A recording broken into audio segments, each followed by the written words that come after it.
अल इमरान की चंद आयात पेश की गई। कारी मोहम्मद हुसैन साहब ने बहुत ही खूबसूरत अंदाज में। आपका बहुत शुक्रिया कारी साहब, जज़ाकल्लाह। नाज़रीन गिरामी, जिस तरह आपने सुना और जिस तरह से आपने देखा कि इस कलाम में, इस आयत में ख़ास तौर पे गौर व फ़िक्र की बात की गई है, तो मुझे आपको, हम सबको गौर व फ़िक्र करने का हुक्म रब की ज़ात ने दिया है। बात को आगे बढ़ाने से पहले मैं अपनी तरफ से, पीटीवी की तरफ से तमाम हाजरीन को, तमाम नाजरीन को, जहाँ जहाँ भी हमें लोग देख रहे हैं, पाकिस्तान में, पाकिस्तान से बाहर, उन सबको हमारी तरफ से अस्सलामु अलैकुम। दुआ करता हूँ और उम्मीद करता हूँ कि आप जहाँ जहाँ भी हैं खैर व आफियत से हैं। आज की आयत के तनाजुर में आप देखिए कि गौर व फ़िक्र की कितनी अहमियत है, और रब ताला ने गौर व फ़िक्र करने वालों को बहुत पसंद किया है। और कुरान पाक में बार बार ताकीद और तालीम दी गई है कि गौर व फ़िक्र करो, तदब्बर करो, अल्लाह की निशानियों को देखो, अल्लाह की निशानियों को पहचानो, उन्हें जानो। अक्ल वालों के लिए रब ताला ने कुरान में निशानियाँ दी हैं, और यही नाज़रीन गिरामी मुझे और आपको भी हुक्म है।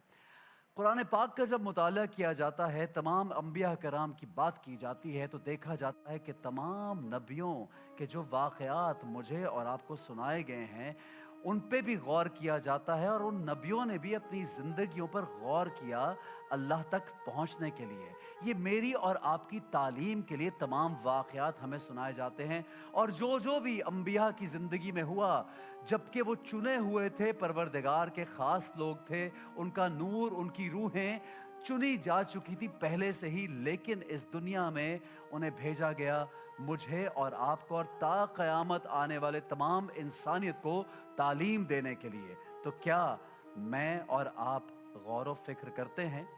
जब हम तौहीद की बात करते हैं तो हज़रत इब्राहीम का मकाम बहुत मुनफरद है। नाज़रीन गिरामी, हज़रत इब्राहीम के दौर में जो बादशाह था नमरूद, वो एक इंतहाई घमंडी और मगरूर बादशाह था। और आप जानते हैं कि रब ताला को गरूर पसंद नहीं, गरूर की वजह से ही शैतान मरदूद ठहरा। वो ऐसा बादशाह था जिसने अपने सर पर ताज रखवाया और लोगों को कहा करता था कि मेरी पूजा करो, मुझे खुदा मानो, मुझे परवरदिगार मानो, मुझे सब कुछ मानो, माज़ अल्लाह। और लोग आया करते थे और अपनी पूजा करवाया करता था। वो घमंडी बादशाह अपने दरबार में अपने इर्द गिर्द काहिन और बहुत से नजूमियों को साथ रखा करता था, हाल जानने के लिए, मुस्तकबिल जानने के लिए। एक रात उस मगरूर बादशाह ने, नमरूद ने ख्वाब देखा कि सूरज और चांद मुकर्रर तो हैं, लेकिन एक सितारा निकला, और निकलते निकलते वो सितारा इस कदर बढ़ा और उसकी रोशनी इतनी फैली कि जो सूरज और चांद है वो रोशनी भी मांद पड़ जाती है उस सितारे के आगे। यूं मालूम हुआ कि जैसे सूरज और चांद बेनूर हो गए। वो बादशाह हड़बड़ा कर उठा और अपने काहिनों को और नजूमियों को बुलाया, दरबार में एक महफिल सजाई और कहने लगा कि मैंने ख्वाब देखा है जिसने मुझे खौफ ज़दा कर दिया, मुझे उस ख्वाब की ताबीर बताओ। उन्होंने ताबीर निकाल के बताया कि बादशाह सलामत, इस साल आपकी सल्तनत में एक ऐसा लड़का पैदा होगा जिससे आपकी बादशाहत को खतरा लाहक है, जो जवाल का सबब बनेगा आपकी, और जो कि पूरी दुनिया, पूरी कायनात में चमकेगा और उसके आगे सब रोशनियां मांद पड़ जाएंगी। ये मगरूर बादशाह कुछ डर सा गया और इसने कहा कि जितने भी लोग हैं, जितने भी खवातीन हैं जो जनने वाली हैं, जिनको औलाद होने वाली है, उनका कत्ल कर दिया जाए और मियाँ बीवी को एक दूसरे से दूर कर दिया जाए। इस साल और अगले साल कहीं पे कोई बच्चा पैदा नहीं होना चाहिए। बहुत कोशिश की उसने, एक महकमा भी कायम कर दिया जो इन चीज़ों का ख्याल रखता था उस पूरे इलाके में, पूरे मुल्क में। लेकिन रब का मुकाबला कौन कर सकता है? रब की कुदरत, रब की मंशा। हज़रत इब्राहीम की वालदा उस मकाम से दूर चली गई और हज़रत इब्राहीम को पैदा किया। हज़रत इब्राहीम की पैदाइश हुई, वहीं पे पले बड़े اور واپس اس علاقے میں پہنچے۔ حضرت ابراہیم صلوات والسلام پہ لاکھوں کروڑوں درود و سلام۔ ناظرین گرامی، ہم اپنی نماز میں جو درود پڑھتے ہیں تو آقا جو ابراہیم ہیں ان پر درود و سلام بھیجتے ہیں، اور ان کو بنی اسماعیل اور بنی اسرائیل کا باپ کہا گیا ہے، ابو الانبیاء کہا گیا ہے۔ جتنے بھی انبیاء ہیں سب ابراہیم علیہ السلام کی اولاد ہیں، چاہے وہ بنی اسرائیل کے ہوں چاہے وہ بنی اسماعیل کے ہوں۔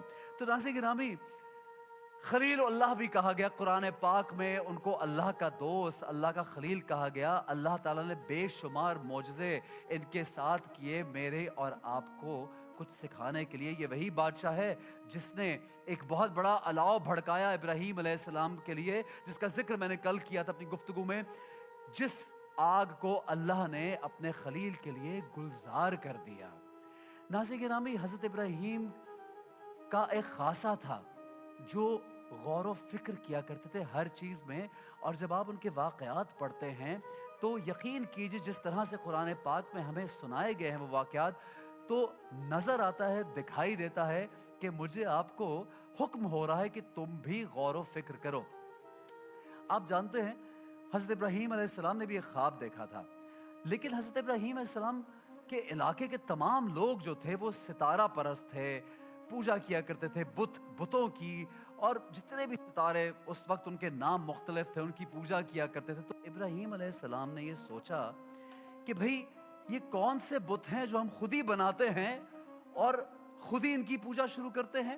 اور وہ واقعہ یقیناً آپ کو یاد آیا ہوگا جہاں پہ انہوں نے بت گرا دیے تھے اور ایک بڑے بت کے ہاتھ میں کلہاڑا پکڑا دیا تھا۔ جب لوگ تذبذب کا شکار ہو گئے کہ بھئی کیا کیا جائے، یہ کس نے کیا ہے، تو آپ نے کہا بھئی اپنے بڑے بت سے پوچھو، شاید اس نے کیا ہو۔ لیکن وہ جانتے تھے کہ یہ بت تو کچھ کر نہیں سکتے۔ تو ابراہیم علیہ السلام نے کہا کہ یہ تمہارے خدا کیسے ہو سکتے ہیں جو تم اپنے ہاتھوں سے بناتے ہو اور پھر ان کی پوجا شروع کر دیتے ہو۔ پھر یہ بھی کہا کہ یہ بادشاہ، یہ تمہارا خدا کیسے ہو سکتا ہے، یہ تمہارا رب کیسے ہو سکتا ہے، اس کو بھی بنانے والا کوئی ہے، اس کو بھی موت آئے گی۔ پھر ناظرین گرامی، جو لوگ ستارہ اور چاند اور سورج کی پوجا کیا کرتے تھے تو آپ فرمایا کرتے تھے لوگوں کو کہ یہ سورج کو دیکھو، یہ غروب ہو جاتا ہے، تو میرا رب غروب ہونے والا نہیں ہے۔ چاند کو دیکھا کرتے تھے کہ چاند کی روشنی ماند پڑ جاتی ہے، اور کہا کرتے تھے کہ میرا رب ایسا ہے کہ اس کا نور، اس کی روشنی کبھی ماند نہیں پڑتی۔ اور ناظرین گرامی، سورج، چاند، ستارے اور جتنے بھی یہ معاملات ہیں دنیا میں، کائنات میں، ان سب کے پیچھے ان کو تخلیق کرنے والی ایک بڑی ہستی ہے، اور وہ ہستی ہے رب کی ذات کی۔ تو ناظرین گرامی، مجھے اور آپ کو ان کے ذریعے اور تمام انبیاء کے ذریعے بار بار یہ کہا گیا قرآن پاک میں کہ غور کرو، فکر کرو، کیونکہ غور و فکر کرنے سے ہی آپ کے جو ذہن پہ جو تالے لگے ہوتے ہیں، جو آپ کے ذہن میں مشکل ہوتی ہے وہ دور ہوتی ہے اور راستے کھلتے ہیں اور نئے سے نئی سوچ آتی ہے آپ کے ذہن میں۔ ناظرین گرامی، قرآن پاک میں آپ دیکھیے کہ کہا گیا ہے کہ زمین و آسمان کو بغیر ستونوں کے کھڑا کیا گیا۔ آپ دیکھ رہے ہیں آج سائنس بھی جب ہمیں بہت کچھ پروف کر کے دیتی ہے تو ہمیں نظر آتا ہے کہ کس طرح سے ہوا میں معلق ہے ہم۔ پھر جب سورج، چاند، ستاروں کا قرآن پاک میں ذکر آتا ہے تو کہا یہ جاتا ہے کہ اپنے اپنے مدار میں گھوم رہے ہیں۔ اور پہلے تو سائنٹسٹ یہ کہا کرتے تھے کہ سورج کے ارد گرد یہ سولر سسٹم چل رہا ہے، دنیا، یہ جو ہمارا پلانٹ ہے یہ گھوم رہا ہے، اور باقی جو اس سولر سسٹم کے پلانٹس ہیں وہ بھی ایک سورج کے ارد گرد گھوم رہے ہیں۔ لیکن جو اس کے بعد لیٹسٹ ریسرچ یہ ہے کہ سورج بھی گھوم رہا ہے، پلانٹس بھی گھوم رہے ہیں، اور صرف گھوم نہیں رہے بلکہ ایک سمت کی جانب بڑھ رہے ہیں، اور وہ سمت ایسی ہے جس میں تیزی سے بڑھ رہے ہیں۔ اور پوری کائنات میں جہاں تک سائنس پہنچ سکی، جہاں تک تصویریں ملی، جہاں تک ویڈیوز ملی، چاند، ستارے، سورج اور مختلف ستارے، مختلف سورج، جہاں جہاں سب توازن میں ہیں، سب اپنے اپنے مدار میں گھوم رہے ہیں، سب ایک بیلنس میں چل رہے ہیں۔ اور یہ کس کی تخلیق ہے؟ اسی کے بارے میں اللہ نے کہا کہ غور کرو، فکر کرو، اور یہی تو عقل والوں کے لیے نشانیاں ہیں۔ اور قرآن پاک کے بارے میں یہ بھی کہا گیا ہے کہ قرآن میں جو کچھ بھی ہے وہ ہمیشہ کے لوگوں کے لیے ایک تعجب رہے گا۔ یعنی قرآن کی بہت سی چیزیں آپ کو आहिस्ता आहिस्ता वक्त के साथ समझ आएगी। हदीस रसूल सल्लल्लाहु अलैहि वसल्लम के कुरान के अजायबात कभी ख़त्म नहीं होते। तो नाज़रीन, आज यही हमारा इस महफ़िल का ज़िक्र खैर हम करेंगे कि अल्लाह ताला की कुदरत जो है, अल्लाह ताला के करिश्मे जो हैं, अल्लाह ताला की तख्लीक जो है, इस पे गौर व फ़िक्र करने से मुझे और आपको क्या फ़ायदा होगा। क्यों कहा गया है कि माँ की गोद से लेके लहद तक तालीम हासिल करो? क्यों कहा गया कि गोया तुम्हें चीन जाना पड़े तो इल्म हासिल करो? उसकी वजह यह है कि मुझे, आपको और फिर तमाम मर्द और औरतों पे इल्म हासिल करना फ़र्ज़ है। तो जनाब,